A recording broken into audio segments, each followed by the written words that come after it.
Halleluja, welkom almal. Prys die, ek so bly julle is hier. Julle het 'n wyse besluit gemaak om kerk toe te kom. Die Bybel sê, Jesus het gesê, waar 2 of 3 saam is, daar is hy in hul midde. So prys die dat Jesus hier is. Halleluja. Omdat ons kom in sy naam, is hy hierso. En waar Jesus is daar Jesus. En hoekom sê ek dit? Want wie is Jesus? Jesus is Yahweh red. Yahweh red. En Yahweh red, daai woord daar is Yasha, en in die Grieks is dit soteria, sozo. En sozo beteken nie net red om hemel toe te gaan nie, dit is 'n hele package of salvation. En wat is hierdie pakket van redding? Dit is jou vergifnis van jou sondes, genesing, bevryding, beskerming, vernuwing, verjonging. Jy moet veg teen ouderdom. My pa moenie net grappies maak oor sy knieë nie, jy moet ook teen dit staan. En dan is dit heelheid en prys die Here dat die Here wil, en dan kan nog aangaan. Maar baie goed, Shalom is 'n goeie voorbeeld. Shalom is nie net vrede nie. Shalom is prosperity, voorsiening. Dis wholeness in elke area. So as daar enige plek is waar daar tekort is, Shalom wil dit volmaak. Halleluja. En Jesus, Yahweh red, is die prins van Shalom. Halleluja. So ons het 'n goeie God. En prys die Here dat ons kan bid, dat ons hierdie volle pakket kan verstaan en ontvang. Halleluja. So 'n paar weke terug was ek besig om so ons het ook, so net soos by die kerk het ons 'n upper room, daar by ons huis het ons ook 'n upper room, 'n bovertrek.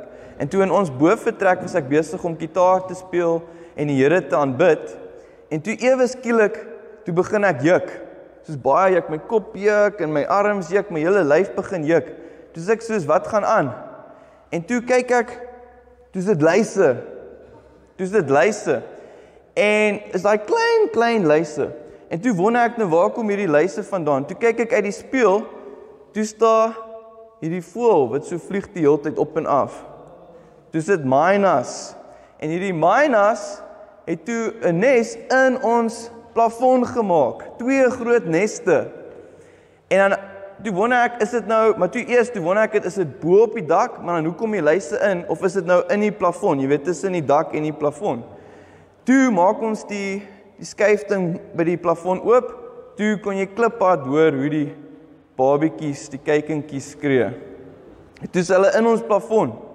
Toe natuurlik, toe moes ek hulle verwyder, maar dit was ook 'n missie, want jy wil natuurlik nie die plafon stukkend trap nie, en hulle was daar in die hoekie van die plafon, en ons dak maak so jy moet so kruip, jy weet, en alles, en toe het ek maar 'n hark gevat, en hulle nader gehaak, en nou het ons toe, gister het ons nou die gate, waar hulle deurgekom het, toegemaak. Maar hoekom vertel ek hierdie storie?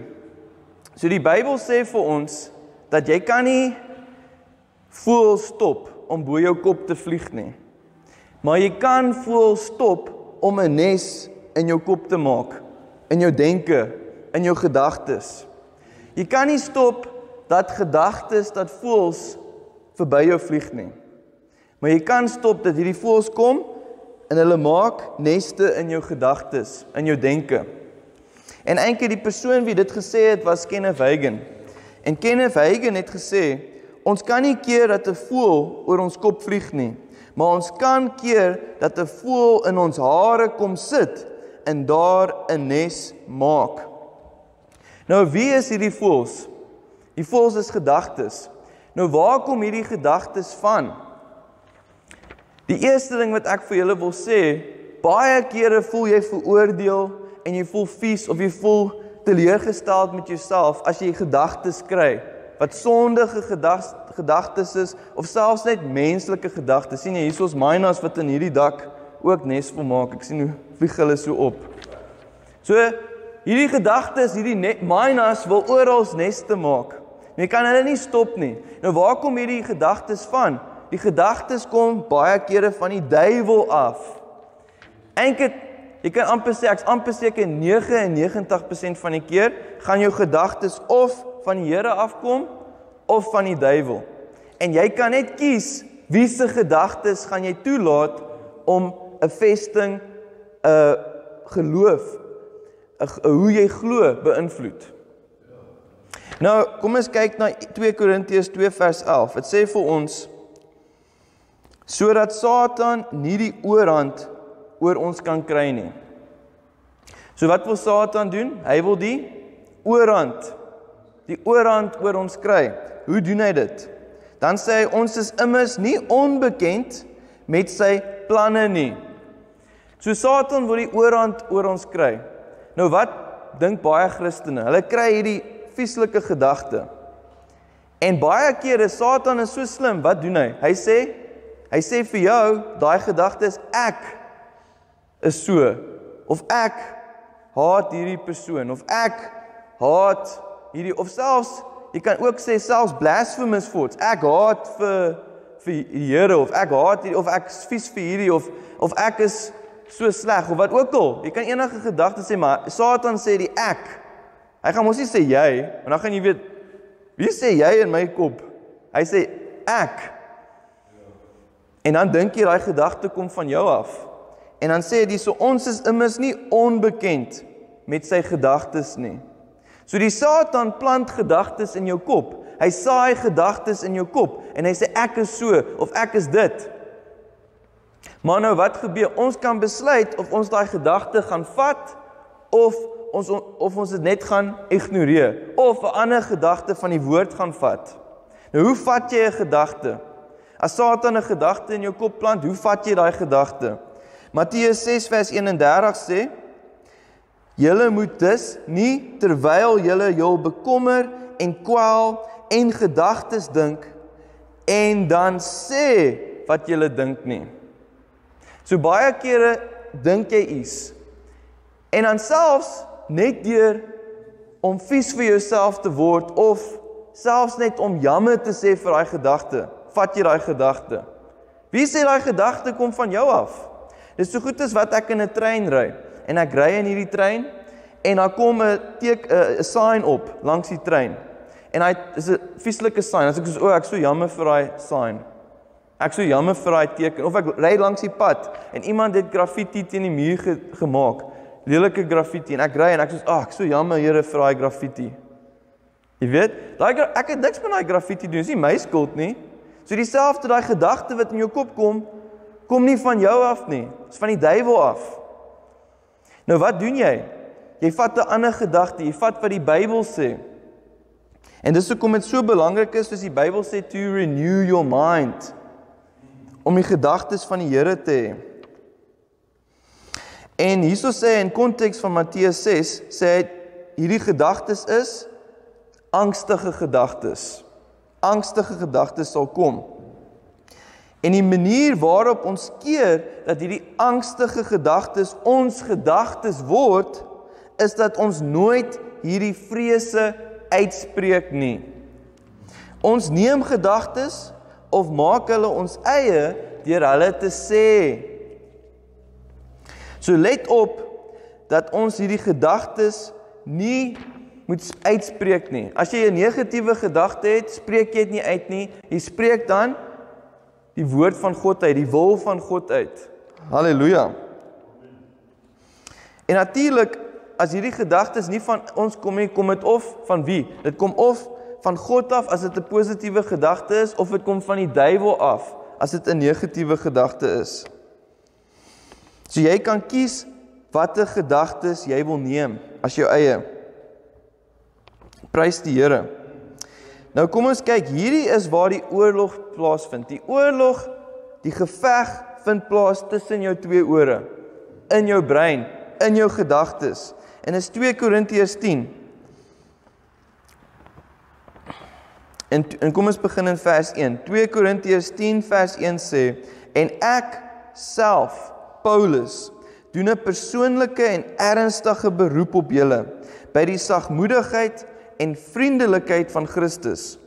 Ek wat in julle teenwoordigheid wel nederig is onder julle, maar in my afwesigheid moedig en manhaftig teenoor julle. So Paulus was maar net 'n middelmatige ou. Hy was 'n gemiddelde ou, fisies. So ons moet nooit na die uiterlike kyk en iemand oordeel volgens die uiterlike. Want Paulus, volgens die uiterlike, soos hy hier sê, was 'n nederige ou. Of die ouens het gekyk en gesê, hy is net 'n nederige ou. Maar sy autoriteit was van binne af. Sy krag en gesag het van binne gekom. En dit behoort goeie nuus te wees vir al ons gemiddelde of ondergemiddelde mense. Die krag wat die salwing van God bring, is oneindig belangriker as ons voorkoms of styl. En dat my dink, daar was een keer 'n vrou in die kerk wat vir my ma gesê het, jy het geen styl nie. En toe dink ek soos, jy weet, jy moet nie kyk na die uiterlike of iemand styl het of nie styl, dit gaan oor, is die krag en die salwing van die Here op daai persoon. So, prys die Here, as jy voel, jy het nie 'n goeie voorkoms nie, of jy het nie styl nie, dit gaan nie daaroor nie, dit gaan, is die krag en die salwing van die Here op jou. En dis wat Paulus hier sê, hy het die salwing van die Here op hom.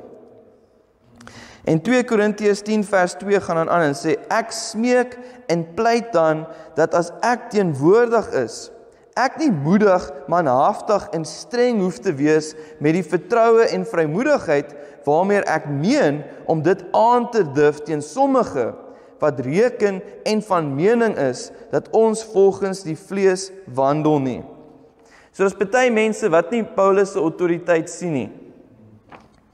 En Paulus se krag en gesag het van die Gees van God gekom en nie van sy vlees nie. Niemand met die salwing van God hoef ooit oorgelewe te wees aan die genade van iemand wat nie die salwing van God het nie. 'n Man of vrou met 'n openbaring van God en met die salwing van God is nie oorgelewe aan die genade van 'n kultuur en wêreld wat mal is nie. So as jy 'n openbaring van God het, as jy die salwing van God het, hoef jy nie te worry oor wat die wêreld sê van jou, of wat in die wêreld oorgaan. Jy is nie oorgelewe aan die wêreld nie. Halleluja.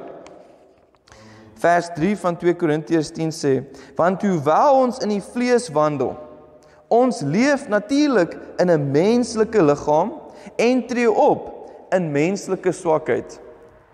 Maar ons voer die stryd, ons voer die oorlog nie volgens die vlees of met menslike wapens of in menslike swakheid nie. So alhoewel ons 'n normale menslike lewe in hierdie wêreld lei, voer ons nie oorlog met die krag van mense of menslike hulpbronne nie. Die wapens van die Christense oorlogvoering wat die duiwelse vestings neerwerp, is nie vleeslik nie. Dis nie menslik nie. Die Griekse woord wat vir vleeslik of menslik gebruik word, is sarkikos. Klink soos iets met kos of wat ook al, sarkikos. Maar het kom van sarks af. En sarks beteken om deur die menslike natuur en krag regeer te word. Sarks beteken om deur die menslike natuur en krag regeer te word. In teenstelling met om deur God se Gees regeer te word. So die duisternis en al hierdie valse beskuldigers of mense wat nie vir Paulus wil luister nie, hulle kan nie teen die krag van God staan nie. So die duisternis kan nie teen die krag van God staan nie, en enige persoon wat teen jou valse getuienis of valse mense wat teen jou kom, kan nie teen die krag van God staan nie. Halleluja. 2 Korintiërs 10 vers 4 sê dan, want die wapens van ons stryd is nie fisies, dis nie vleeslik, dis nie menslik nie, maar kragtig voor God, om sterk vestings neer te werp, af te breek en te vernietig. Nou, een van die hoofwapens waarvan Paulus gepraat het, is die evangelie, vanuit die swaard van die Gees, wat die woord van God is. Dis ons wapen. Die wapen is die woord van God. So wanneer die duiwel kom met sy gedagtes, wat doen jy? Jy verklaar die woord van God. Jy vat die swaard en jy verklaar dit. Want wat word ons geleer in die godsdienstige wêreld. As jy hierdie gedagte kry, dan wat dink jy? Dis my gedagte. Ek is so jammer vir hierdie gedagte. Nou, Jesus het wel gesê, dat as jy kyk vir 'n vrou, en jy last agter haar aan, dan het jy egbreek gepleeg. Maar dan, wat sê jy? Hoe sê jy jammer vir daai gedagte? Jy vat die woord van God, en jy sê, ek is die geregtigheid van God in Christus. So dieselfde, as jy die gedagte kom, selfs al kom dit van jou af, maar meer, soos ek sê, baie kere is dit van die duiwel af. Veral is dit hierdie blasphemous forces. Soos party mense sal sê, ewe skielik kry hulle die gedagte van, ek haat vir God, of ek haat vir hierdie, of ek haat die kerk, of wat ook al.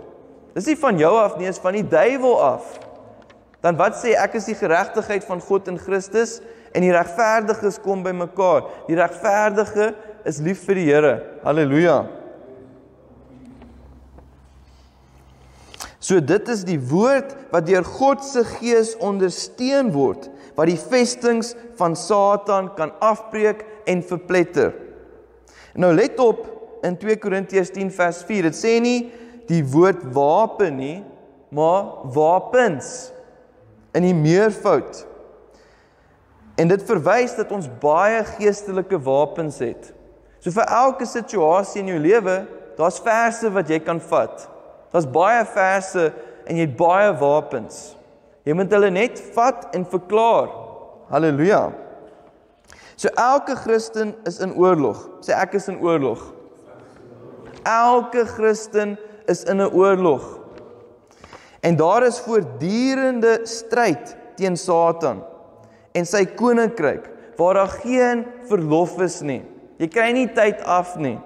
Die Satan kry jou nie jammer as jy hard gewerk het die week, of as jy moeg is nie, of as jy 'n vakansie wil vat nie, of as jy op vakansie is nie. Jy kry nie tyd af nie. Die Satan val jou nog steeds aan met hierdie gedagtes.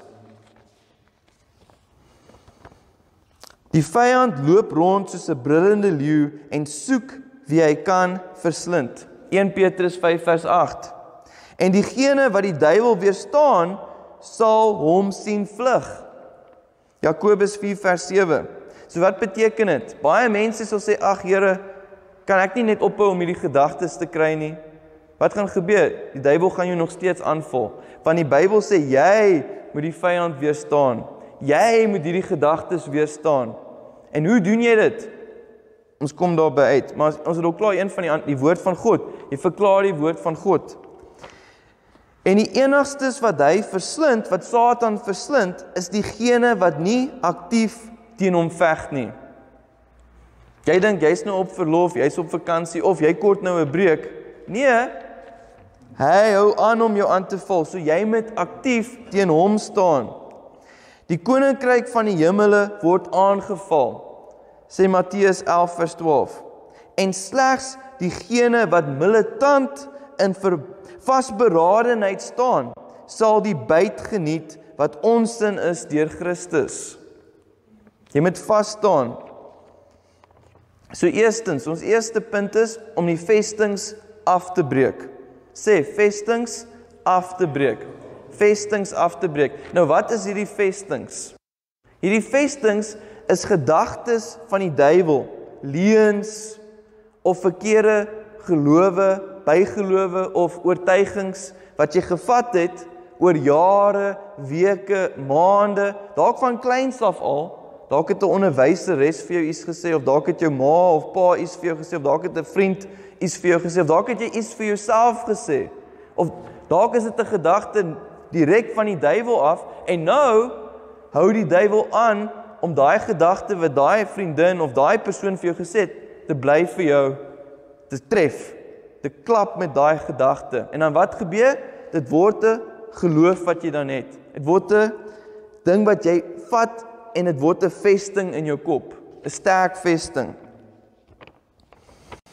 So of jy dit nou weet of nie, daar is 'n stryd, 'n oorlog rondom en vir ons denke, ons gedagtes.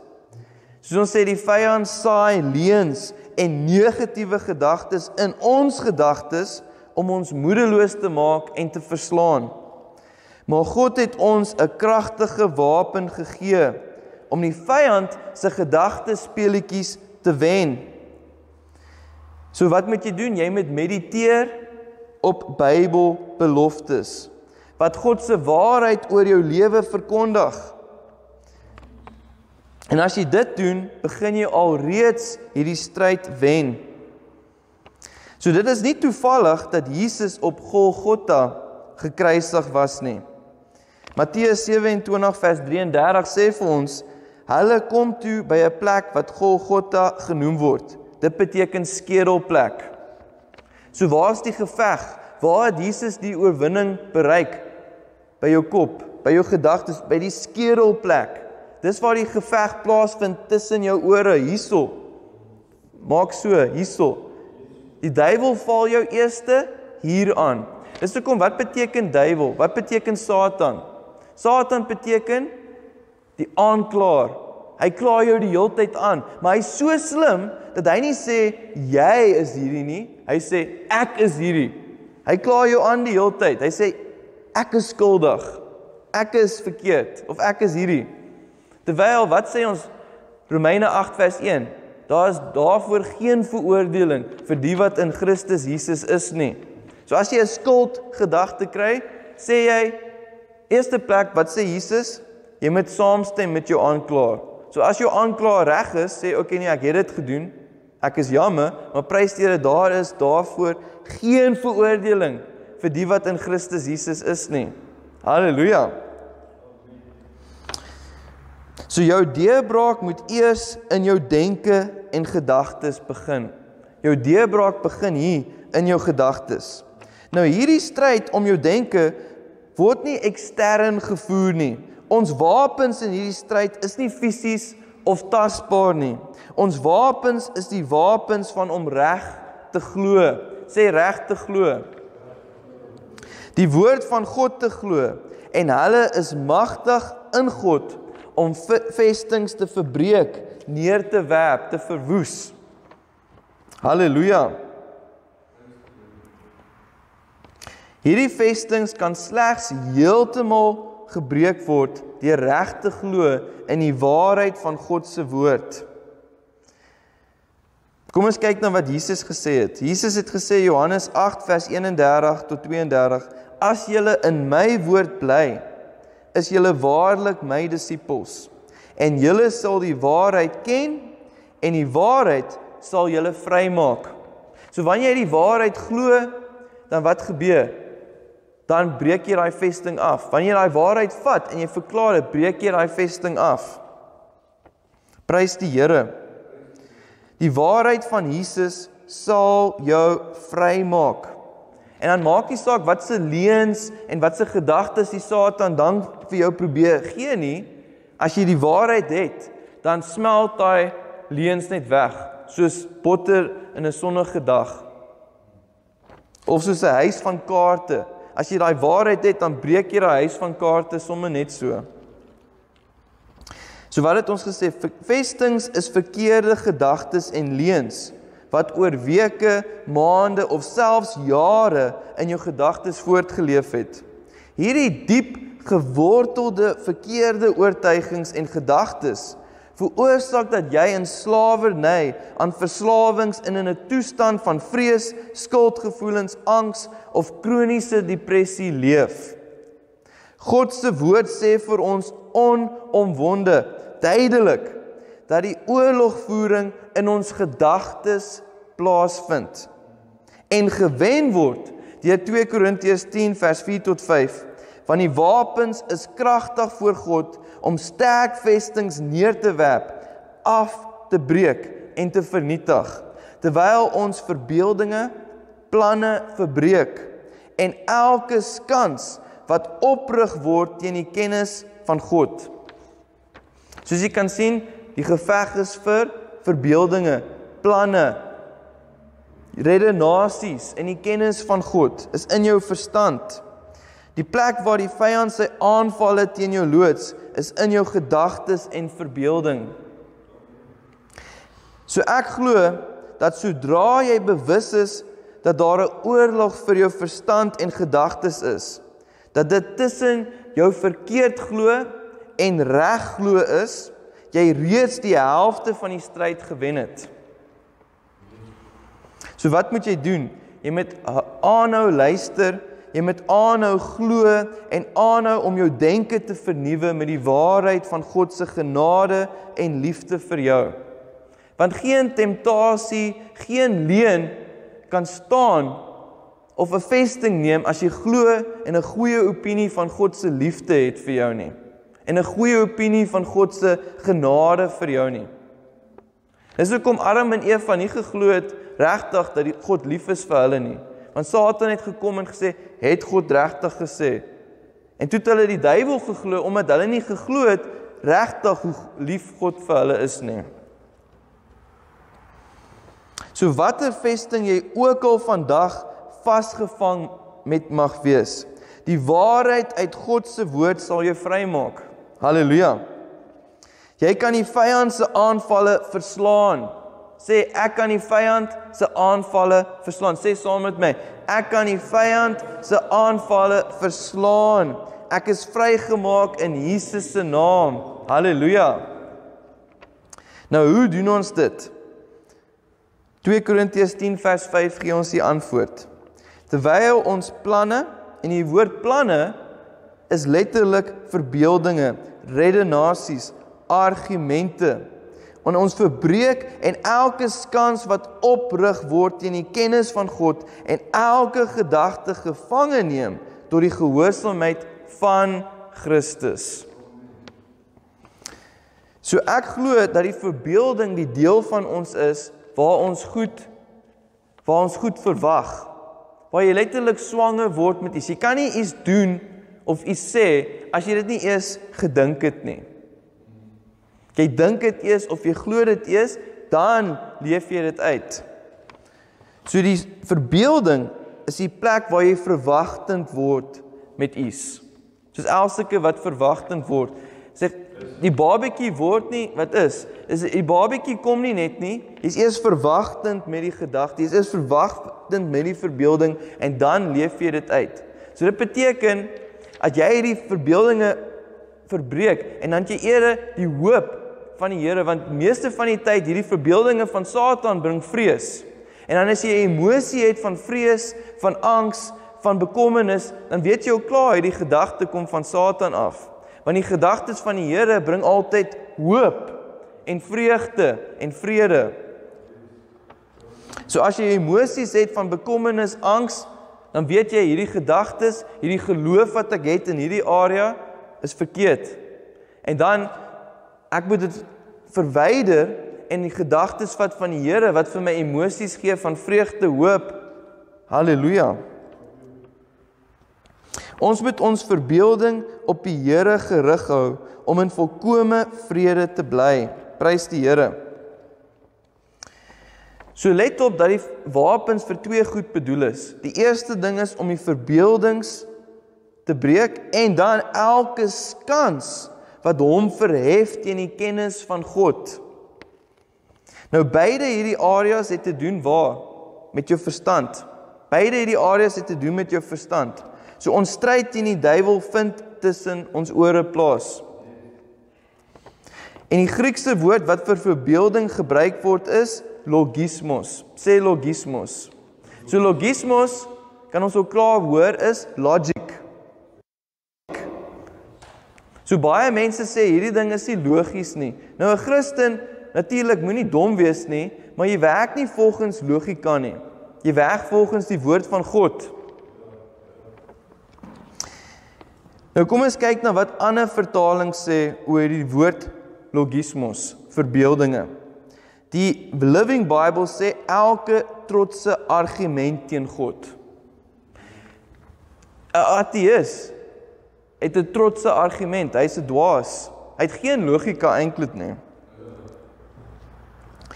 Today's English version sê elke trotse hindernis. Die NIV sê argumente. Die J.B. Phillips New Testament sê elke misleidende fantasie. En die NASB, die New American Standard Bible sê spekulasies. Spekulasies. So die skans of hierdie hoë ding wat teen die kennis van God kom, sluit enigiets in wat die ware kennis oor God en sy Christus, soos in die Bybel geopenbaar het, teenstaan. Nou wat is 'n skans? 'n Skans is 'n militêre versterking bestaande meestal uit 'n opgerigte wal. Soos iets wat jy oprig, wat die duiwel oprig in jou gedagtes teen die kennis van God. En baie kere kan jy sien dat jy hierdie vesting het net deur menslike gedagtes. Dit hoef nie eens iets boos te wees nie. En die Bybel noem dit jou hart is teen God. Wanneer jou hart is teen God, wat gebeur? Dan het jy hierdie wal. En hoe weet jy het hierdie wal? Is maklik, as jy nie die woord van God kan onthou nie.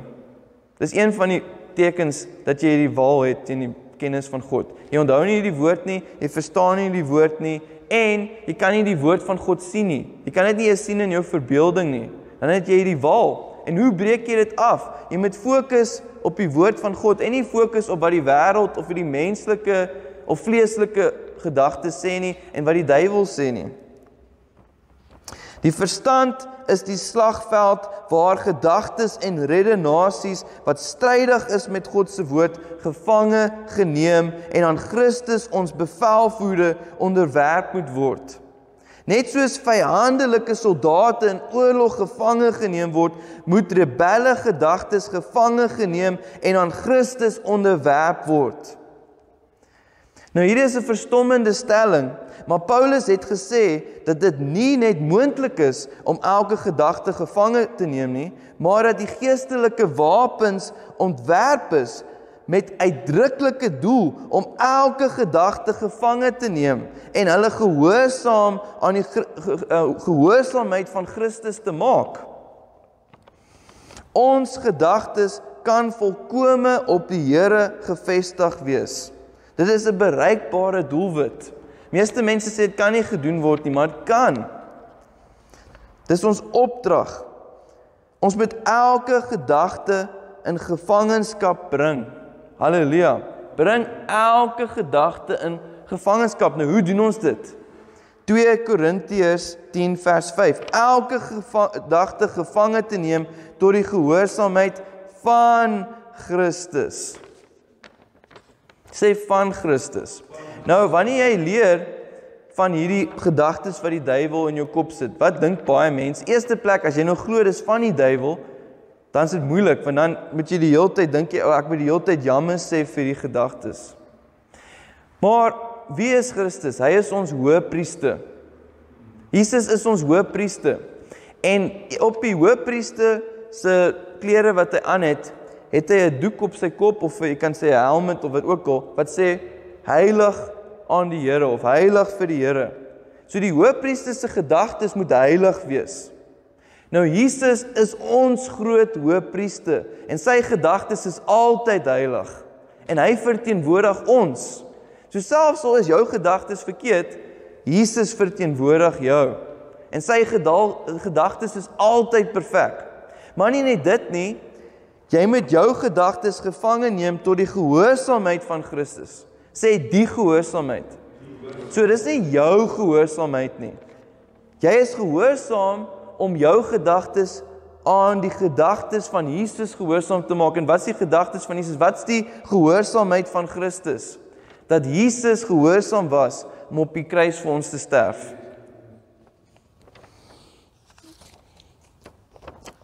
Wat beteken dit om elke gedagte gevange te neem tot die gehoorsaamheid van Christus? Om te fokus op Jesus se gehoorsaamheid aan die Vader op die kruis, waardeur ons almal vir ewig regverdig gemaak is, die oomblik toe ons in hom geglo het. So wat gebeur? Die vyand gee jou hierdie gedagte. Hy gooi hierdie gedagte, hy saai hierdie gedagte, hy skiet jou met hierdie gedagte. Wat doen jy? Jy sê ek is die geregtigheid van God in Christus.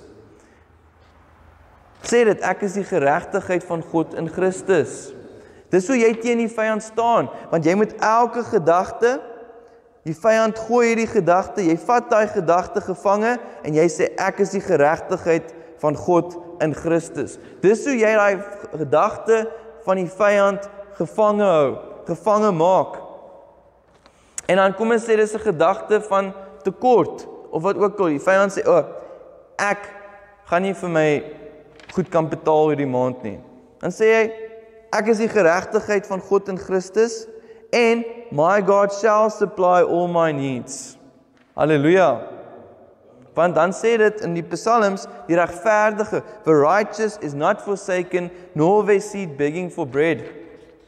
Halleluja, of wat ook al. Dan sê ek gaan nie beter word nie, ek gaan altyd hierdie pyn hê, of wat ook al. Sê ek is die geregtigheid van God in Christus, deur sy wonde was ek genees. Halleluja. Nou sê jy, okay, maar wat van my gehoorsaamheid? Waar is my gehoorsaamheid? So ek moet die gedagtes gevange neem tot die gehoorsaamheid van Christus, maar moet ek nie ook gehoorsaam wees nie? Paulus sê vir ons in Romeine 16 vers 26, gehoorsaamheid van geloof. Gehoorsaamheid van geloof. Ons gehoorsaamheid is om te glo dat ons die geregtigheid van God in Christus is. Dis waar ons gehoorsaamheid begin. Gehoorsaamheid van geloof. Om reg te glo dat Jesus, wat Jesus vir jou gedoen het jou die geregtigheid van God in Christus gemaak. Halleluja. God se woord sê vir ons in Romeine 1 vers 17, hy wat uit die geloof geregverdig is, sal lewe. Of jy kan sê die regverdige sal uit die geloof lewe. Dis ons gehoorsaamheid. Enigiets wat nie uit geloof is nie, is sonde. So jy moet glo, jy moet die heeltyd glo, ek is die geregtigheid van God in Christus, en dan lewe jy daaruit. Jy kan Romeine 1 vers 17 ook sê, die regverdige sal deur reg te glo lewe. Sê dit saam met my, die regverdige sal deur reg te glo lewe. Want dis waar die geveg is. Die geveg is tussen om verkeerd te glo en om reg te glo. So wanneer jy 'n gedagte kry wat veroorsaak dat jy vrees het, weet jy, ek glo verkeerd in daai area. As jy 'n gedagte kry wat veroorsaak dat jy bekommerd is, weet jy, ek glo nie reg daar nie. As jy voel hartseer, of jy voel skuldig, of jy voel al hierdie verkeerde emosies, weet jy, in daai area glo ek nie reg nie. So dan wat moet jy doen? Die geveg is dan om daai gedagtes te vange te neem, want jy is in 'n oorlog, en dan sê jy, ek is die geregtigheid van God in Christus, die Here het vir my vrede gegee, ek laat nie my hart bekommerd wees nie. Of wat ook al, dis hoekom jy moet die waarheid van die woord vat, en wanneer jy die waarheid van die woord vat, sal jy vry wees in daai area. Halleluja. So die volgende keer, as jy negatiewe gedagtes het, stop jouself en kyk na die gehoorsaamheid van Christus. Die gehoorsaamheid wat Jesus aan die Vader op die kruis gedoen het. Hy was gehoorsaam aan die Vader op die kruis. Sien die kruis, sien Jesus, sien hoe Jesus jou gedagtes met sy kosbare bloed was. Wanneer jy die evangelie glo, die ware evangelie wat sê dat jy regverdig is deur Jesus se gehoorsaamheid, sal jy reg lewe. En die regte resultate sal volg. So my vriend, hoe meer jy reg glo dat jy regverdig en geseënd is deur Christus se gehoorsaamheid, hoe meer sal jy die vrug van gehoorsaamheid van geloof in jou lewe sien. Prys die Here, prys Jesus vir sy wonderlike genade. Amen. So hou jou fokus op Christus se gehoorsaamheid. Sê saam met my, hou jou fokus op Christus se gehoorsaamheid. Leef deur geloof en jy sal gehoorsaam wees. Maar wat se gehoorsaamheid is hierdie? Gehoorsaamheid van geloof. Halleluja. Prys die Here. Julle kan saam met my bid. Kom ons bid saam. Abba Vader, baie dankie dat U my magtige wapens gee, wat die vyand se vestings neerwerp, terwyl ek reg glo in die waarheid van U woord. Maak my oë oop om die waarheid van U genade te sien, wat my vry maak, en laat U woord diep wortel skiet in my hart en gedagtes. Ek glo dat selfs die diep gewortelde verkeerde oortuigings en gedagtes wat veroorsaak het dat ek in slawerny leef, heeltemal afgebreek sal word en ek sal in Jesus se naam bevry word. Amen. Here Jesus, baie dankie dat dit U gehoorsaamheid op die kruis was wat my regverdig gemaak het.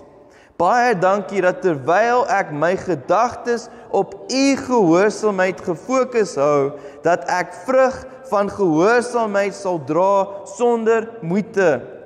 U sal my laat reg dink en reg lewe. Ek glo dat ek regverdig, heel, begunstig en geseënd is deur U gehoorsaamheid alleen. En ek glo dat U die vyand se vestings in my gedagtes afbreek, terwyl ek in hierdie waarheid rus. Amen. Prys die Here. Nou is hierdie iets wat jy net een keer doen. 2 Korintiërs 10 vers 6 ten slotte sê vir ons, en ons gereed hou, sê gereed. So jy moet gereed wees, hierdie gedagtes gaan kom, hulle gaan kom. En ons gereed hou om elke ongehoorsaamheid, wat is ongehoorsaamheid? Iets wat nie geloof is nie. Dis hoekom, as jy iets doen nie in geloof is, enige ongehoorsaamheid is iets wat nie van geloof is nie. Elke ongehoorsaamheid te straf, tot wanneer julle gehoorsaamheid volkome is. So wat sê hierdie vers vir ons? Dat ons nie net ons gedagtes aan Christus se gehoorsaamheid moet hou nie, maar dat ons ook moet veg om hulle so te hou. Dit is wat hy bedoel met gereed wees om alle ongehoorsaamheid te straf. Nou sondige, vleeslike, menslike, natuurlike gedagtes kan nie wortel skiet in 'n Christen wat ten volle bewus is dat hy of sy regverdig is in Christus nie. Jy kan nie keer dat voëls oor jou kop vlieg nie, maar jy kan beslis keer dat 'n voël 'n nes op jou kop bou. Op dieselfde manier kan jy nie keer dat sondige, vleeslike, menslike, natuurlike gedagtes deur jou gedagtes gaan nie. Maar jy kan jouself beslis keer om daardie gedagtes te neem, deur hulle nie te sê of uit te leef nie. En deur op daardie einste oomblik, wanneer jy hierdie gedagte kry, te bely dat jy die geregtigheid van God in Christus Jesus is. So dit is die krag van Jesus om elke geestelike aanval te oorkom. En soos ek gesê het, moet jouself nooit veroordeel vir gedagtes nie. Hulle is waarskynlik nie eers joune nie. Hulle is die duiwel se. Jy het die krag van Christus om bo die gedagtes van die wêreld en die duiwel uit te styg en om in jou regverdige identiteit in Christus te rus. Nou hierdie regverdige identiteit wat ons ontvang het as 'n geskenk. En dit is nie iets wat ons verdien as gevolg van ons werke nie. Dit is van geloof. Halleluja. So jy glo dat jy die regverdige is, en as jy glo dat jy die regverdige van God in Christus is, die geregtigheid van God in Christus, dan verklaar jy dit. Halleluja. Prys die Here. Ek wil al ons hoofverse opsom met 'n liedjie, so moenie weghardloop nie.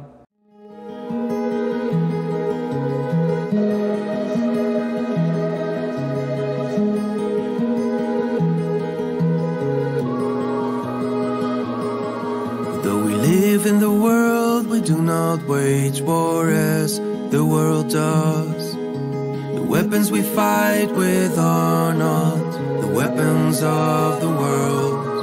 Though we live in the world, we do not wage war as the world does. The weapons we fight with are not the weapons of the world. But mighty in God for pulling down strongholds. Mighty in God for pulling down strongholds. Casting down arguments and every high thing that exalts itself against the knowledge of God. Bringing every thought into captivity to the obedience of Christ. Bringing every thought into captivity to the obedience of Christ.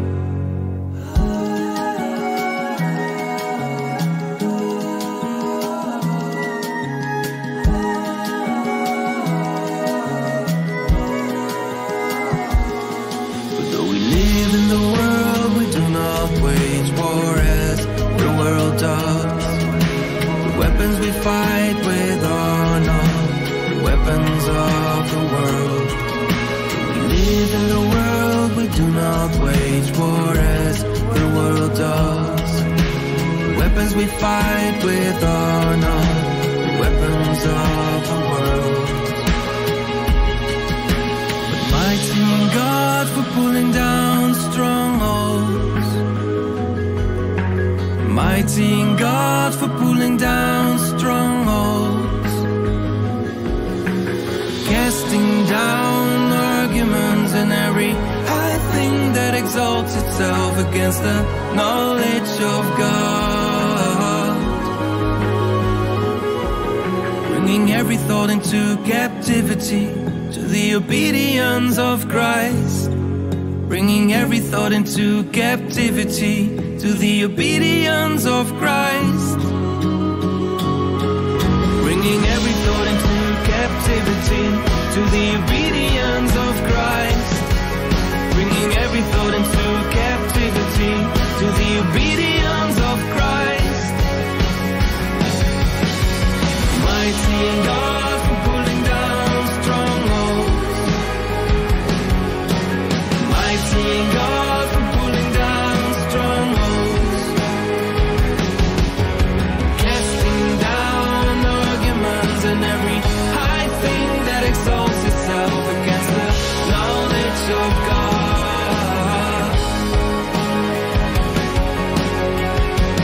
We destroy every proud obstacle that keeps people from knowing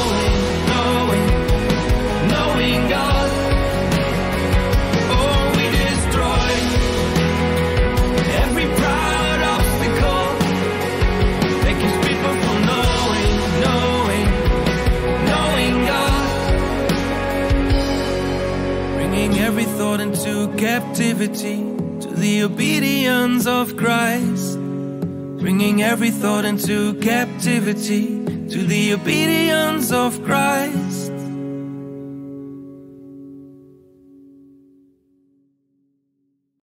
Ontvang Yevarechecha Yahweh ve'yishmarecha Ya'er Yahweh penav elecha v'yichuneka Yisa Yahweh penav elecha v'yasem lecha shalom. Baie dankie Abba Vader dat U ons seën en ons beskerm in elke area van ons lewens. Baie dankie Koning Jesus dat U aangesig oor ons laat skyn en vir ons U genade gee, U guns. En baie dankie Heilige Gees dat U aangesig oor ons verhef en dat U gee vir ons U vrede, shalom, in Jesus se naam, Beshem Yeshua, amen, halleluja. Prys die Here, geseënde week vir julle. Take every thought captivity to the obedience of Christ. Bring elke gedagte gevange tot die gehoorsaamheid van Christus. Halleluja.